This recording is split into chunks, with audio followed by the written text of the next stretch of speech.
the truth with provisional wisdom.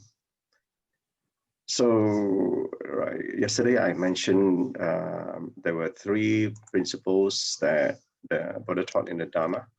2 days ago was about stop doing evil. Yesterday was doing good. And so today is actually about purifying the mind. So with compassion, we harmonize and all things and respond accordingly. Why is that the case? Because go back to, I think was yesterday or day before, it's about the expansive heart. Okay, opening the heart, because when you do that, you can harmonize by not being in conflict, because you're in harmony. So these two lines of the verse refers to the heart. And these two lines here refers to the mind, realizing the ultimate reality of all things in the Tathagata's true wisdom. And the reality, realizing the reality is about the truth, and that is about the wisdom. And this is an interesting line. Realizing the differences in all things is the Tathagata's question of wisdom. Why is the case about the differences in the provision of wisdom? Is because we still live in a world, and the world is made of duality. So we need to understand the duality. And those who are, some of you who understand a bit of the Tao, you will probably understand how deep this line is. Master's explanation: the principles of all things are in total harmony. However, our minds have become deluded, and that is obviously the case because there have been so many previous lifetimes, innumerable lifetimes that we have in the past, where encrusted our heart and obscure our mind from seeing the truth.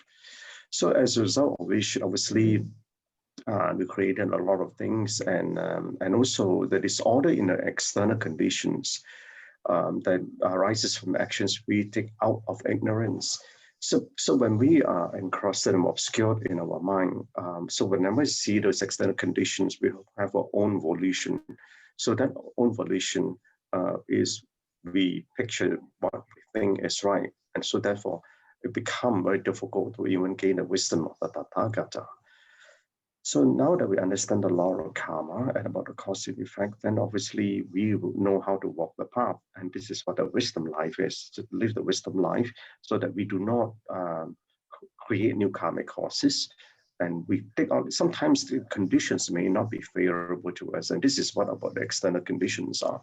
So when those conditions are not favorable to us, how can we be in practice? And this is what growing the wisdom life is.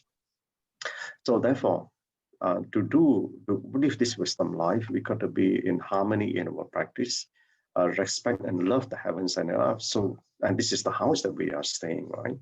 So all things, as well, all things, such as all things that work, so they mean harmony.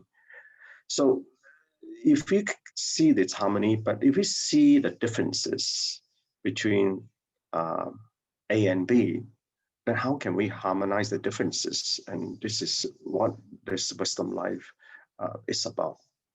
So we need to harmonize all things in the world and realize when do so, we can then realize the ultimate reality of things. And this is the essence of having to realize the harmony in the differences.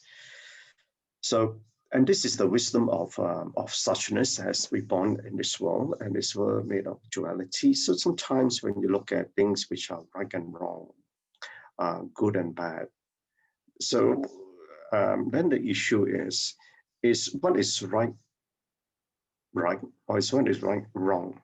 Is what is wrong, right, or what is wrong, wrong? And these are the things that sometimes we got to ask ourselves. But the problem is the spur of the moment, what is wrong, regard as wrong. So sometimes things which are bad that happen to us may not necessarily bad, because if you realize the wisdom behind that, but unfortunately, most of the time, we only realize it when the time has passed, but we cannot unwind the time. So that's the reason why we got to understand the wisdom behind a lot of things and all the differences that happens in our life. So we need to understand the principles and clearly distinguish between generations. Obviously, this is what the worldly life is when you have the two symbols. So we have, you see, the thing is that in the Dharma, it teaches the oneness of things. But in our life, as especially a householder, there are differences we need to recognize. So there are, for example, differences in generation so that we gain our respect. So those differences arise for a purpose. So differences arise for us to learn. So this is the paradox of living this worldly life.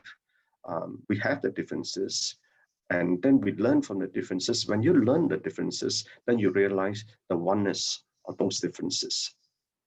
So when you seek the Dharma, and this seeking of the Dharma, it can be used analogies, obviously, for the Buddha Dharma. And but the thing is that sometimes in the process of which we live this worldly life, these a lot of things, whether it's people, whether it's matters or objects, become the objects of the desire, and this is about attachment.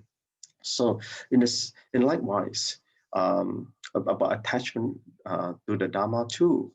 So therefore, sometimes, so when we want to seek to understand the truth of things, we need to understand the truth in the emptiness of those things. And this is in that emptiness or the quantumity of those things that we can see the oneness of differences.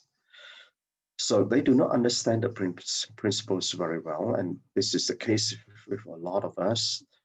And they just follow whatever teachings they hear. So when our mind cannot even discern the wisdom behind that, and that is where the mind, it can easily get indoctrinated.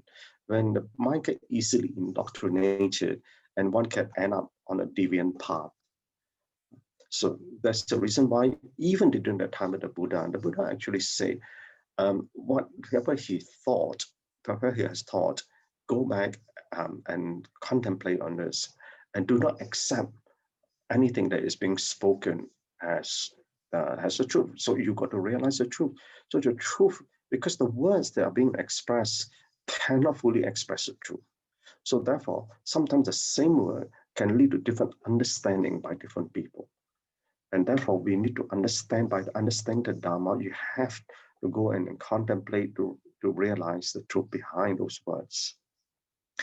So it's given us many teachings, and so we, at the end of the day, what we're going to say is that we got to take control of our mind and then be our own master. Okay, so if not, one can easily land up to deviant path. Even during the time of the Buddha, a very good example is the story Angulimala. I mean, he went on a different path until he was awakened by the Buddha. So we cannot control the causes and conditions we create in our past life. But the thing is that the effect that arises here in this lifetime, we face them, we can accept them, we can purify them, and that's the difference.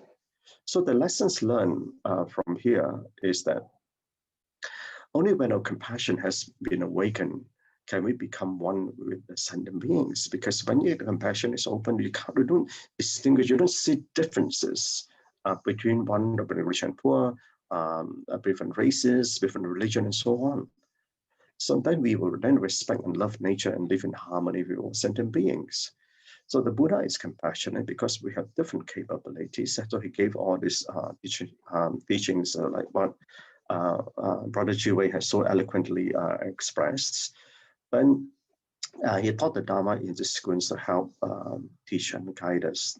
And this came from his provisional wisdom, and he has to do that because of the world that we live in. So we need to use the provision and skillful means to devise various teachings. And this is skillful because we need devise the different capabilities. So in a very much the same way, when we understand and see how the things work in the world and all the differences that we see, and how do we then discern the oneness of the differences. And this is what about learning this skillful wisdom is about. Then we've been guided by the true Dharma to go among and give us to others. Then we can share and inspire others to follow. So in this conclusion, we learn the Buddha Dharma. We must seize the moment and always be mindful. So, and this completes the three principles of the teaching: that stop doing evil 2 days ago, do only good, which was yesterday, and purify the mind, which is today. So a very short contemplation for today. Learning from the same, you know the difference. Learning from the difference, you realize the same. And in a relationship, differences are in the eyes of the ordinary. The indifference is in the eyes of the extraordinary. Okay, Gan En brothers and sisters, that's all I have. Thank you. Gan En, Brother Chin, for